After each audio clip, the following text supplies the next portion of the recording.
今日唔帶腳架，輕鬆啲，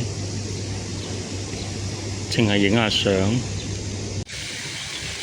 雖然呢度種咗好多細品種嘅荷花，但係距離有啲遠啊，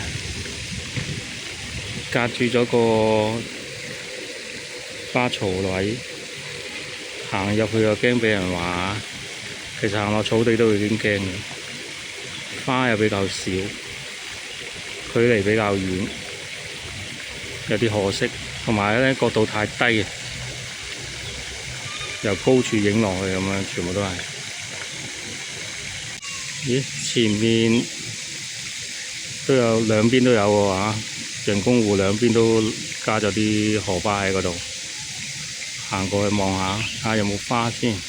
遠處睇到啲荷葉，有對白色嘅就嚟開啦。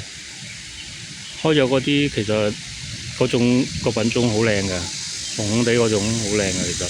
但係咧呢度咧就一係就遮住咗，一係就未開，一係就殘殘地。即係呢種咯。通常呢種係喺花店買嗰種嚟嘅。除咗呢個位，遠處咧都望到喎嚇，嗰邊都望到有一紮，嗰個距離就會近啲，但係都係由高影落去咯，俯視嘅都係，遠睇冇乜花嚇。哇！12點幾啊，曬到人都癲啊！真係企一陣間咧喺出邊咧就已經成身興晒。呢邊咧雖然花多啲，但係咧好殘啊，有好多花粒未開嘅。